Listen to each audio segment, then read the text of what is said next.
Life had a funny way of unfolding in our small, suburban corner of the world. I, Nancy, navigated the steady ebb and flow of life as a bank teller, while my husband, Tom, managed the intricate dance of municipal politics.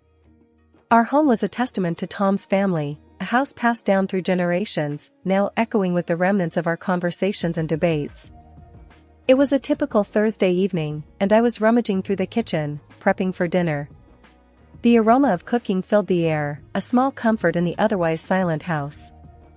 "Tom, dinner's nearly ready," I called out, my voice bouncing off the walls. He strolled into the kitchen, his face buried in the day's mail. Smells good. What's the occasion?" His voice carried a hint of sarcasm, typical after a long day at the office. "Just trying to keep things interesting," I replied, setting the table. "You know, spice up our routine." Tom smirked, dropping the pile of envelopes on the counter. "Routine is good, Nancy. Keeps things predictable." That was Tom, always preferring the predictable, the controlled, and the comfortable. I often wondered what ran through his mind as he sifted through city issues, what dreams he chased within the confines of his calculated world. As we sat down to eat, the conversation drifted to mundane things, the leaky faucet, the Jones' new car, and the upcoming city council meeting. It was all so painfully normal until the mention of my family. "So, your nephew's coming this weekend?" Tom asked, his fork pausing midair. "Yeah, they are. Bobby's got a soccer game nearby. Thought they'd crash here afterward," I replied, trying to gauge his reaction. Tom's face hardened slightly. "Great, more chaos. Just what we need." "Oh, come on, Tom. They're just kids. Plus, it's nice having family around, don't you think?" I chided, hoping to lighten his mood. "Family's fine in small doses. But your brother's kids, they run around like wild animals. And that farm smell seems to follow them here." His words stung, an all too frequent reminder of the life I left behind and the world he never understood or cared to. "They're just excited, Tom. And they're my family." "They're part of me," I said firmly, my patience waning. Tom sighed, putting down his fork. I know. But can't they just tone it down a bit?" I shook my head, frustration simmering beneath the surface. "They're kids, Tom. They don't tone it down. That's what kids do. They play, they laugh, they make noise." The rest of the meal passed in a tense silence, the clinking of cutlery against plates filling the void between us. It was in these moments that I felt the distance growing, the gap widening between his world and mine. The morning buzzed with the usual flurry of activity, the kind that fills every working household. I was gulping down my coffee, already running through the day's tasks in my head, when my phone rang. It was an unusual time for a call, and seeing my brother's name flash on the screen sent a ripple of worry through me. "Hey, Jake, what's up?" I answered, trying to keep my voice even. "Nancy, it's Dad. He's sick, real sick." Jake's voice was strained, each word heavy with concern. I felt the air leave the room, my hand tightening around the phone. "What do you mean sick? What's happened?" "He's got cancer, Nancy. It's bad. The doctors are talking all sorts of treatments, but it's gonna cost a fortune." Jake's voice broke, the reality of our situation setting in. My mind raced, thoughts of Dad, the farm, and those childhood days flooding back. Okay. Let's figure this out. How much are we talking about? I can help." I could hear the hesitation in Jake's voice. "It's a lot, Nancy. More than any of us got. They're talking about treatments, chemo, maybe more. It's all just a lot." My heart ached, an overwhelming urge to fix it all taking hold. "I'll talk to Tom. We can use some savings, maybe get a loan. We'll find a way." With a heavy heart, I hung up and turned to find Tom standing in the doorway, a questioning look on his face. "Everything okay?" he asked, his voice laced with a casual concern. I took a deep breath, the weight of the news anchoring me to the spot. "It's my dad. He's sick, really sick. Cancer. It's bad, Tom. Tom's expression shifted, the news landing with a thud. Jesus, Nancy. I'm sorry. What do you need? We need money for treatment. A lot of it. I want to help, Tom. I need to help, I said, the words tumbling out, a mix of desperation and determination. Tom ran a hand through his hair, the gears turning. Money, huh? That's gonna be tight. But, okay, we'll look at our finances, see what we can do. I nodded, the first wave of relief washing over me. Thank you. I knew I could count on you. The rest of the morning was a blur, calls to the hospital, more conversations with Jake, and a deep dive into our savings account. The numbers swirled before me, daunting yet necessary. This was family, and nothing was too big or too hard when it came to family. The day Dad arrived at our place was one I'd been dreading and longing for in equal measure. Tom had been oddly agreeable about Dad staying with us, which should have been my first clue that something was off. As soon as Dad's car pulled into the driveway, I rushed out, my heart aching at the sight of him. He was a shell of the robust man I remembered, his frame hunched, his face drawn with pain and weariness. Nancy, my girl, he said, his voice weak but filled with warmth as I helped him inside. Tom came out to greet us, his smile a little too stiff, a little too forced. Welcome, Mr. Williams. Let me show you to your room. The evening passed in a sort of anxious dance, Dad trying to appear stronger than he was, Tom playing the gracious host, and me, caught in the middle, worrying about everything unsaid. As we sat down to dinner, a heavy silence enveloped the table. Tom was the first to break it, his voice cutting through the stillness like a knife. So, Mr. Williams, I've been thinking about your situation. I want to help, really I do. Dad nodded, a wary look in his eyes. That's kind of you, Tom. I appreciate all the support. But, Tom continued, I think it's only fair we discuss some terms. Terms? My stomach twisted at the word, a sense of dread creeping up my spine. What do you mean, Tom? I asked, my voice barely above a whisper. Tom looked between Dad and me, his gaze calculating. Well, it's simple really. I'll cover the medical expenses, allow you to stay here, but in return, I want the farm. All of it, transferred to me and Nancy. I stared at him, disbelief and anger churning inside me. Are you serious right now? You can't be serious. Dad's expression hardened, his tired eyes suddenly alight with a spark of the old fire. You want my land, my home, in exchange for helping me? It's a fair deal, don't you think? Tom said, leaning back in his chair. A small price to pay for your health and comfort. I couldn't believe what I was hearing. This was my husband, the man I'd vowed to spend my life with, and he was bargaining over my father's life like it was a business transaction. Tom, you can't do this. It's not right. It's disgusting, I spat out, the words tasting bitter in my mouth. Dad pushed his chair back, his body trembling with a mix of rage and effort. I don't want your money, Tom. Not like this. I'd rather die than give you everything I've worked for. The room spun around me, the walls closing in. This was a nightmare, a terrible, heartless game, and Tom was revealing himself to be the villain. Fine, Tom said, his voice cold. Then you leave. Both of you. I won't be taken for a fool. With that, Dad grabbed his cane, his pride the only thing keeping him upright. I followed, my mind a whirlwind of hurt, anger, and disbelief. Tom, I can't believe you. I won't let you do this to my family, I said, my voice trembling. But he didn't respond, his face set in a mask of indifference.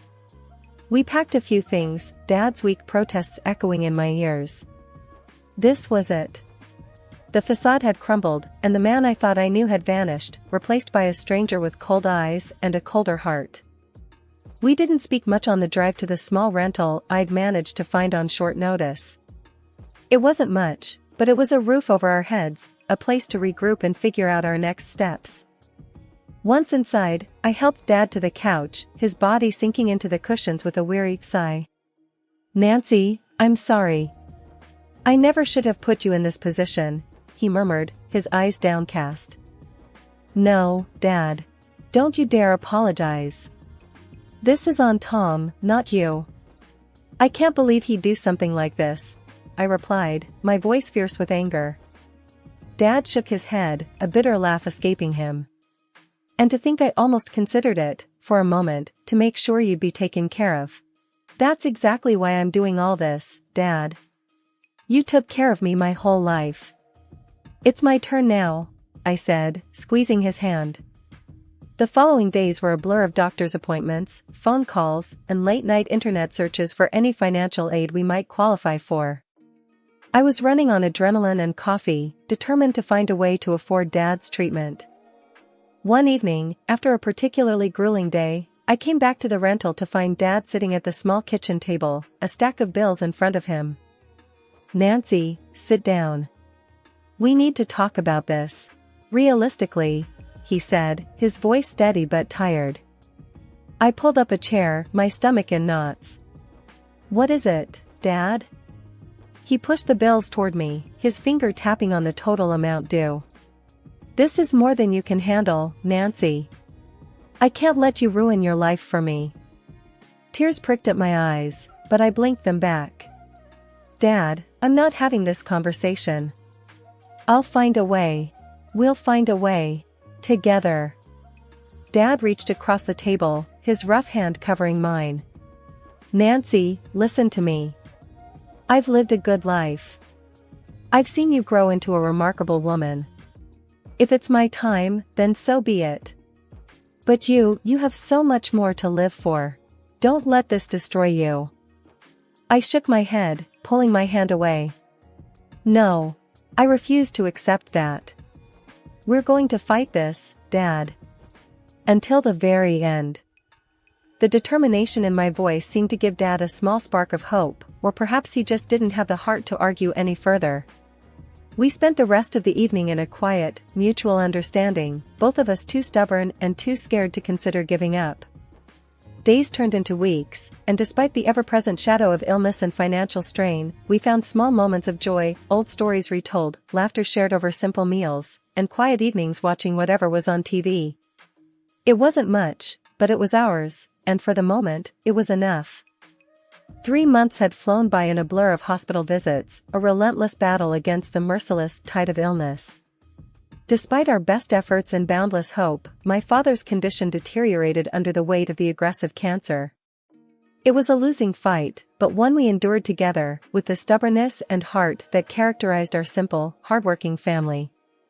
My father's passing was quiet, a gentle surrender in the early hours of a gray morning. The pain of losing him was sharp, a raw wound that seemed to echo through the empty spaces of our rented home. The funeral was a somber affair, filled with hushed voices and tear-stained faces, a final goodbye to a man who had been the bedrock of our family.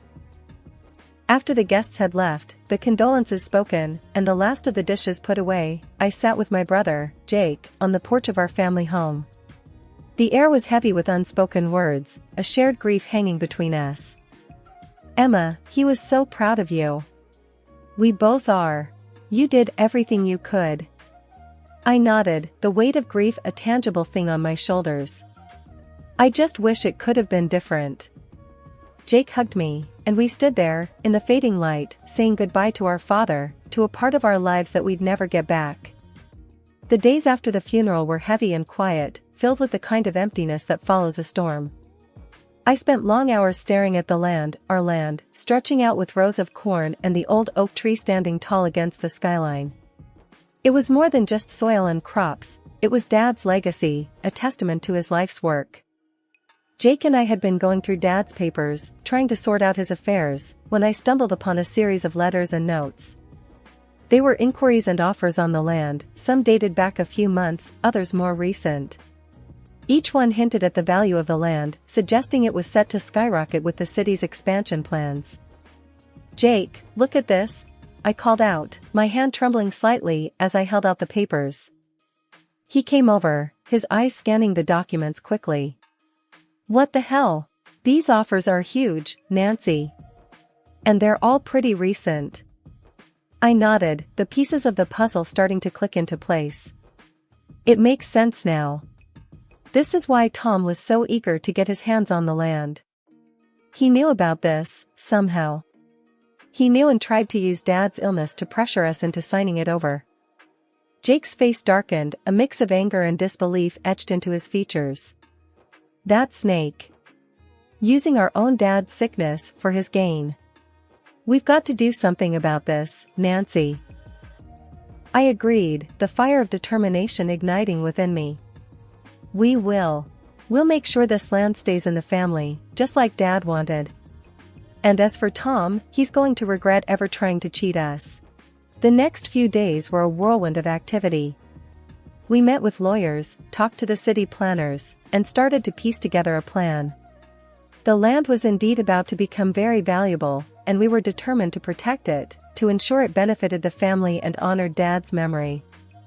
But as we dug deeper, the reality of the situation became clear. We were up against more than just greedy land speculators, we were dealing with a network of information and influence, and at the center of it all was Tom. One evening, as Jake and I sat exhausted from another day of meetings and calls, the phone rang. It was Tom, his voice smooth and eerily calm. Nancy, we need to talk. I've been hearing things about the land. I think we can come to an agreement, something beneficial for both of us. I felt a surge of disgust listening to him, the man I had once loved, now nothing more than a conniving stranger. There's nothing to talk about, Tom. You tried to cheat my family, to take advantage of my father's death. You're not getting a single inch of that land, I replied, my voice steely and resolute. Tom let out a dry laugh. Nancy, don't be naive. This is business. I was just trying to secure our future, our wealth. Let's meet, discuss this like adults. I clenched the phone tighter, the anger boiling inside me. The only business I'll be discussing with you is the divorce. You'll be hearing from my lawyer, Tom. Goodbye. The days following my final conversation with Tom were fraught with a tense anticipation. Jake and I had enlisted a sharp-witted lawyer, Mr. Henderson, who specialized in estate and property law. He was a no-nonsense type, with a keen eye for detail and a deep understanding of the underhanded tactics used by those looking to exploit others. We sat in Mr. Henderson's office, the walls lined with legal tomes and certificates, as he laid out the strategy. Now, Nancy and Jake, I've seen this type of thing before. Wealthy individuals trying to cash in on insider information. It's illegal and immoral. We're going to fight this, and we're going to win. I nodded, my resolve hardening. What do we need to do? I want to make sure Tom pays for what he tried to do. Mr. Henderson adjusted his glasses, his eyes sharp. First, we gather all the evidence. The offers on the land, the communications from Tom, anything that can show his intent and knowledge of the land's value. Jake leaned forward, his brow furrowed. We've got plenty of that. Emails, letters, even some voicemails he left Nancy. Good, Mr. Henderson replied, that's a start. Next, we file for an injunction to prevent any sale or transfer of the land until this is resolved. That will protect your asset. The next few weeks were a blur of legal motions, affidavits, and tense waiting. Tom, it seemed, was not going down without a fight. His own lawyers were pushing back, painting him as an innocent party, just trying to take care of his sick father-in-law. But we had the truth on our side, and slowly, the evidence began to pile up against him. The turning point came when one of Tom's associates, caught up in another investigation, decided to turn state's evidence, providing a direct link between Tom and the speculators looking to buy the land. The day we received the news, Jake and I met at the local diner, a spot we'd come to frequent for its strong coffee and quiet corners. Nancy, this is it. This guy's testimony is going to nail Tom. He's not getting out of this, Jake said, a hint of triumph in his voice. I sipped my coffee, the bitterness a match for my mood. Good. He deserves everything that's coming to him. I just wish it hadn't come to this, you know? Jake reached across the table, his hand covering mine. I know, sis. But you're doing the right thing. Protecting the land, our family. It's what Dad would have wanted. The trial was a spectacle, the media latching onto the story of a local official caught in a web of greed and deceit. Tom's face was plastered on every news outlet, the details of his scheming laid bare for all to see. And when the verdict came down, guilty on all counts, I felt a strange mixture of relief and sadness. Relief that justice had been served, but sadness for the man I had once loved, now just a shadow of his former self. The courthouse steps were behind us, the weight of months of legal battles lifted. I took a deep breath, the air tasting fresher, sweeter somehow. Jake and I walked in silence, each lost in thought, until we reached the old diner that had become our haven. Sliding into the booth, the familiar clatter of dishes and murmur of conversation wrapped around us like a comforting blanket. Jake ordered us coffee, and we sat, the steam curling up between us. You know, Nancy, I think this is the first time I've seen you look relaxed in months, Jake said, a small smile playing at the corners of his mouth. I laughed, a genuine, light sound that felt foreign after all this time. Yeah, it's over, isn't it? I can finally move on, start fresh. He nodded, his eyes warm. You've got a whole new life ahead of you, sis. What's the plan? I stirred my coffee, the spoon clinking against the mug. Well, I've been thinking. I want to do something with the land. Not sell it off or anything, but maybe start a community garden, or a space for kids to learn about farming. Something that would make Dad proud. Jake's eyes lit up, enthusiasm radiating from him. That's a fantastic idea, Nancy. You always had a knack for dreaming big. I'm in, whatever you need. We spent the next hour talking excitedly about the possibilities, the dream taking shape between us. It felt good, right, to be planning for the future instead of reeling from the past. As we left the diner, the sun setting in a blaze of orange and pink, I felt a sense of peace settle over me. The fight was over, but the journey was just beginning. I made my way to the small apartment I'd called home since leaving Tom.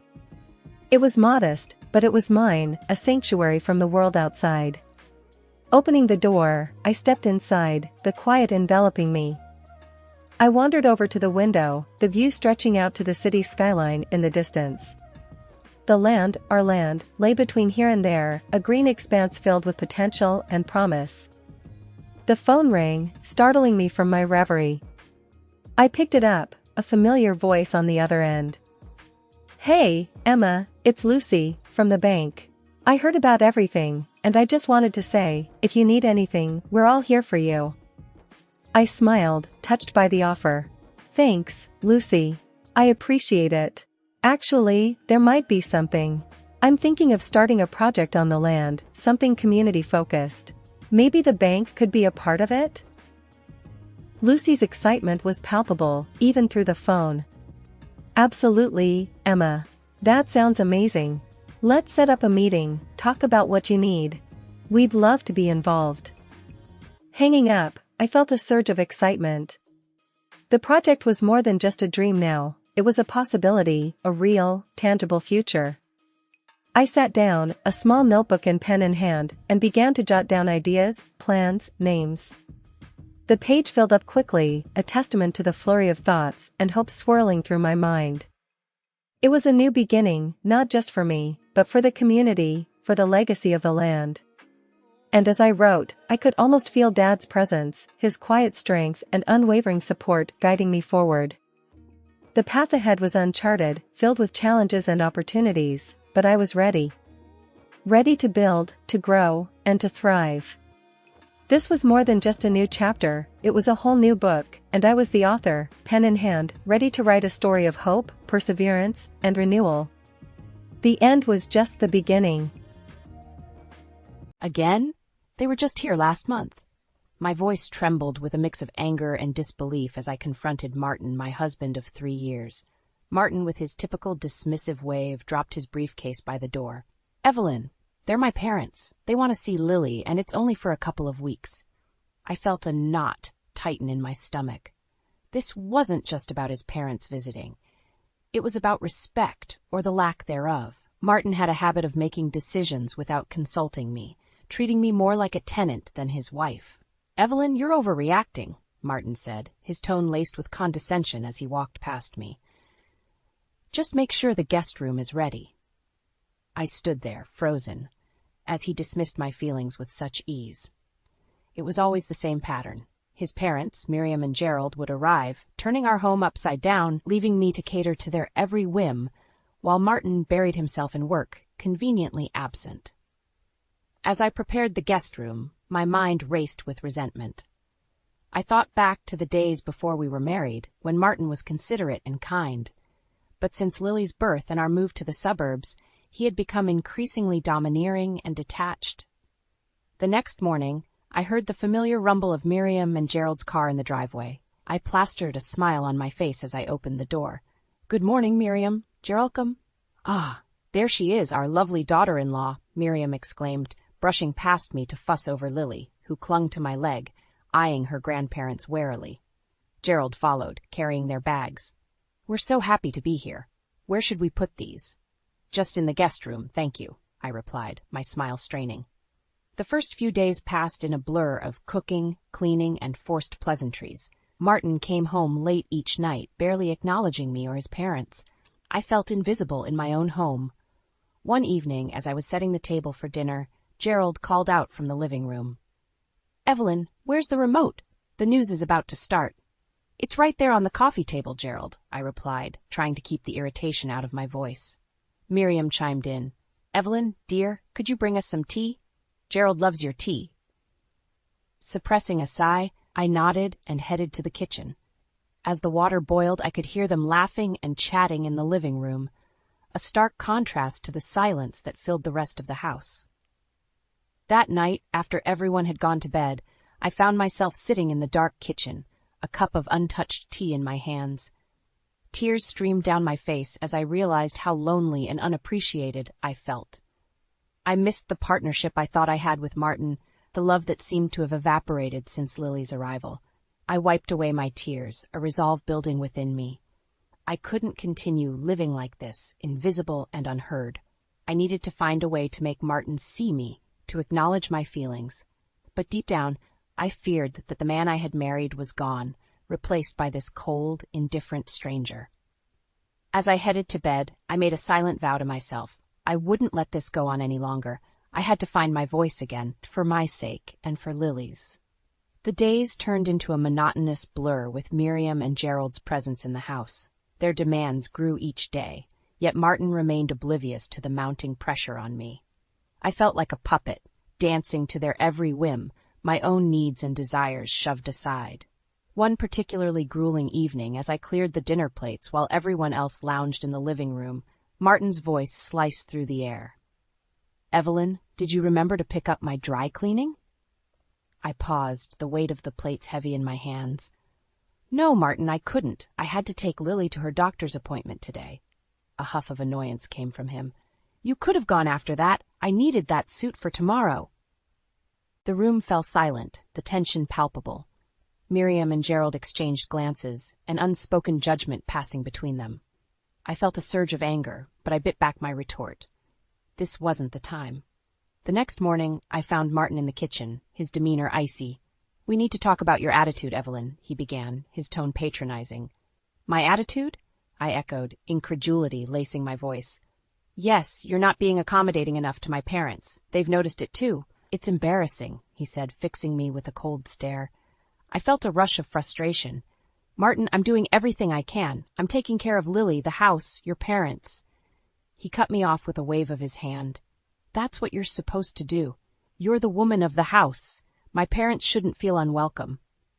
His words stung, a stark reminder of how little he valued my efforts. I wanted to scream, to make him see how unfair this was, but I knew it would only fall on deaf ears. As the days passed, my resolve hardened. I couldn't let Martin and his parents treat me like this any longer. I began to plan, to think of ways to stand up for myself, to reclaim my dignity. The opportunity came unexpectedly. One afternoon, while Martin was at work and Miriam and Gerald were napping, I received a phone call from my old friend Laura. Evelyn, how have you been? I feel like it's been ages since we last talked. Laura's voice was a balm to my frayed nerves. Laura, it's so good to hear your voice, I replied, my voice heavy with emotion. We talked about everything and nothing, and for a brief moment I felt like my old self again. Then Laura's tone shifted. Evelyn, there's something I need to tell you. It's about Martin. My heart skipped a beat. What about him? I saw him the other day with someone. A woman. They seemed close. More than just colleagues. The room spun around me as Laura's words sank in. A sickening feeling settled in my stomach. Could Martin be having an affair? I'm sorry, Evelyn. I thought you should know, Laura added softly. The call ended, but her words echoed in my mind. The pieces began to fall into place. The late nights, the detached behavior, the lack of intimacy. I was faced with a harsh truth. My marriage was a sham, and I had been living in a fool's paradise. But I wasn't going to be the victim any longer. I would confront Martin, demand the truth, and if he was indeed betraying me, I would make him pay for every tear, every moment of pain he had caused me. That night, I lay in bed, my mind racing with plans of confrontation and revenge. I would no longer be the silent, suffering wife.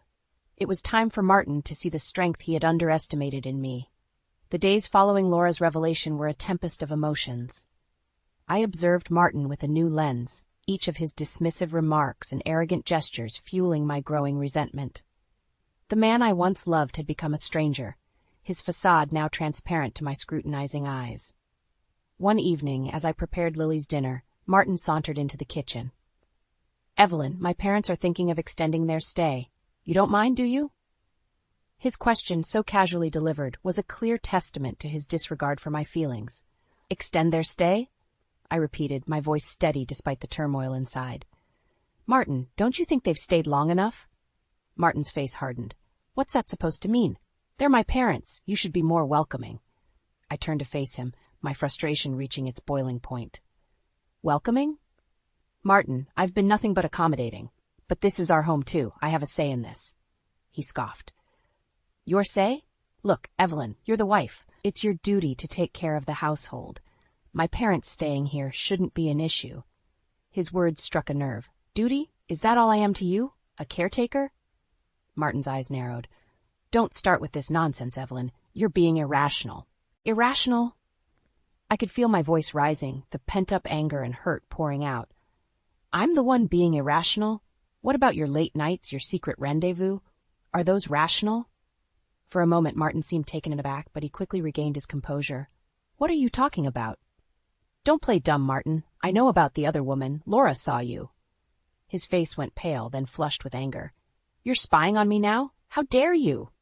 I'm not spying. I'm opening my eyes to the truth. The truth you've been hiding from me, I shot back, my resolve strengthening. Martin took a step closer, his voice low and menacing.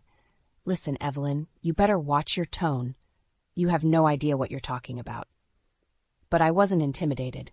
No, Martin, I know exactly what I'm talking about, and I won't stand for this any longer. He scoffed, turning to leave the kitchen. Do what you want, just make sure my parents are comfortable. That night, after Martin had retreated to his den and Miriam and Gerald had retired to their room, I sat alone in the living room. The house was silent, but my mind was a cacophony of thoughts. I realized then that my marriage was beyond salvaging. Martin had not only betrayed me, but had also devalued me, treating me as nothing more than a servant in my own home.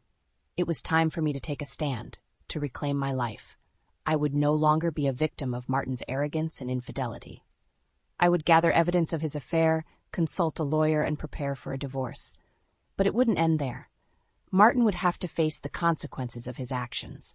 I would ensure that he paid for the pain he had caused me, both emotionally and legally.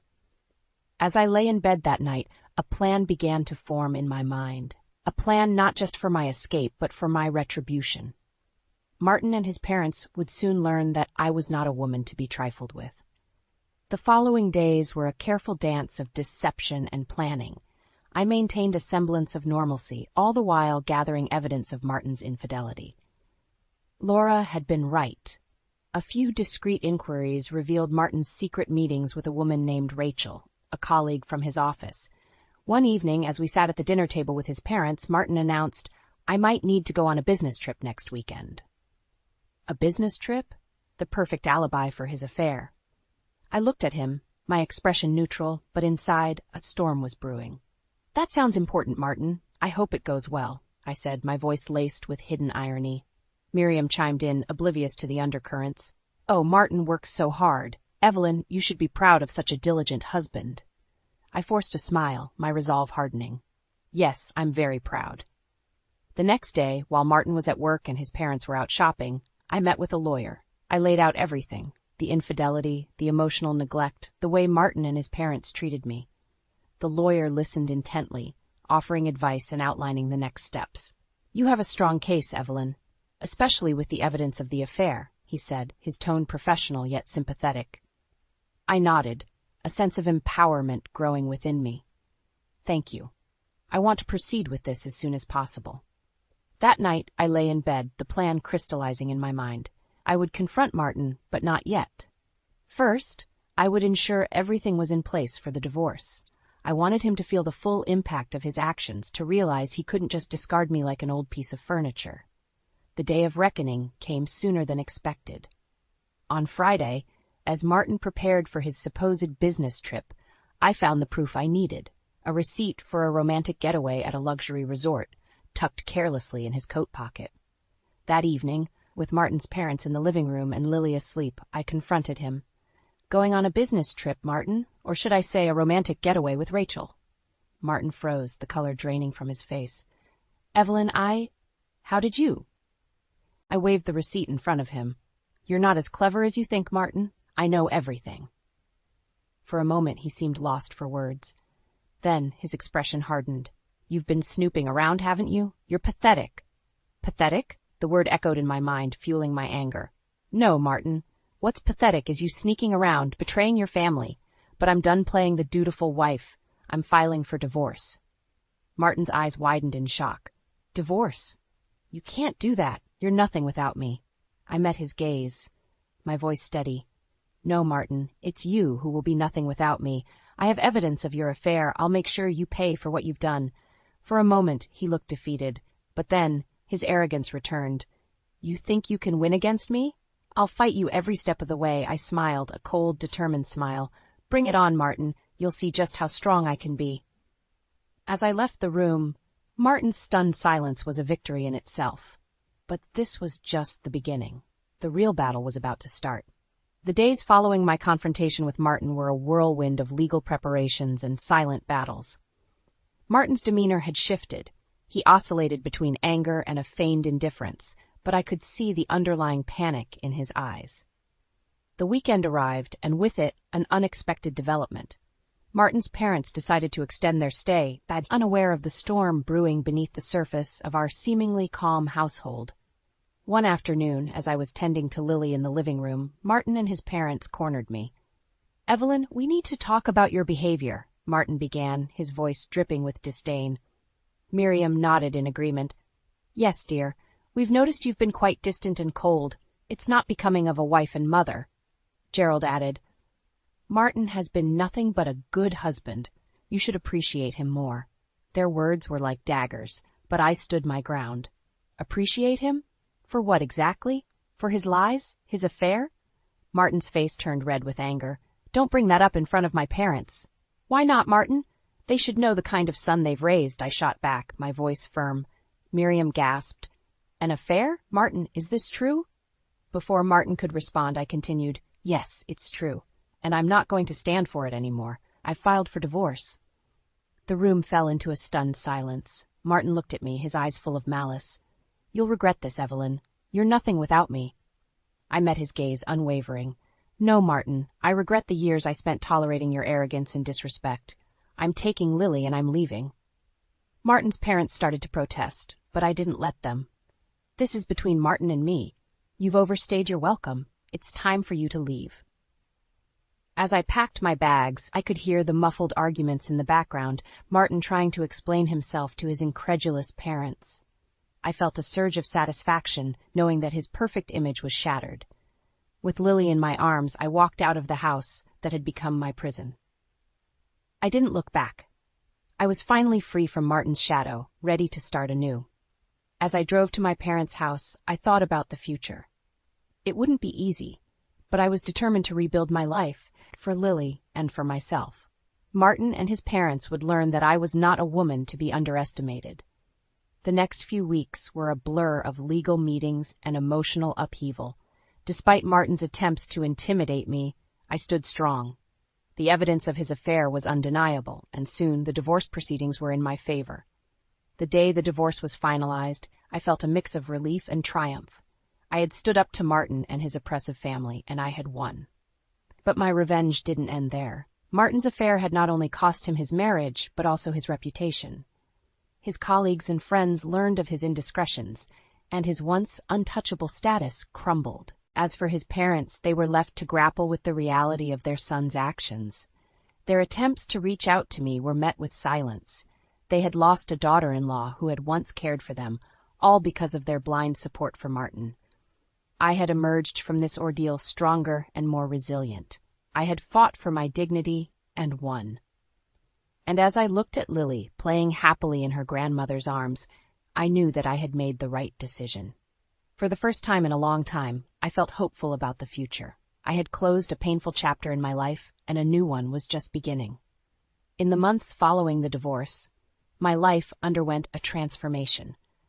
The chains of a loveless marriage had been broken, and in their place, I found a newfound sense of freedom and self-worth. With Lily by my side, I started to rebuild our lives, piece by piece. One day, as Lily played in the garden of my parents' home, I received a phone call that marked the final chapter in my saga with Martin. It was Laura, her voice a mix of shock and concern. "Evelyn, have you heard about Martin?" "No. What happened?" I asked, a sense of foreboding settling over me. "He's lost his job. After the divorce and the affair came to light, his company let him go. And it gets worse. He's been struggling financially. The alimony, the legal fees, it's all caught up with him." I paused, absorbing the news. A part of me felt a pang of vindication, but it was overshadowed by a sobering realization of the consequences of his actions. "And his parents?" I found myself asking. "They're in a tough spot, too," Laura continued. "Without Martin's support, they've had to downsize. It seems they're finally understanding the repercussions of their behavior."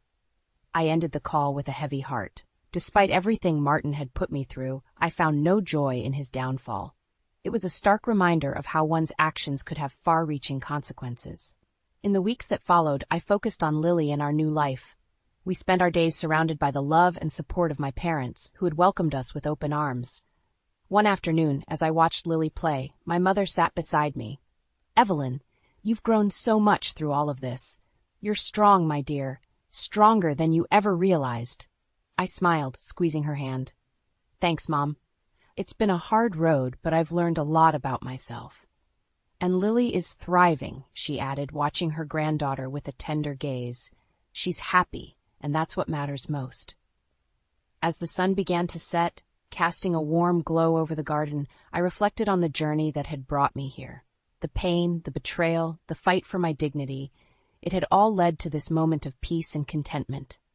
I knew there would be challenges ahead, and questions from Lily about her father as she grew older.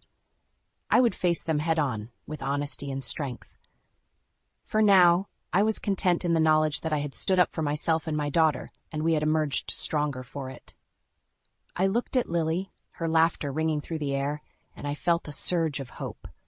Our future was unwritten, a blank canvas ready to be filled with new memories and experiences. And for the first time in a long time, I looked forward to seeing what each new day would bring.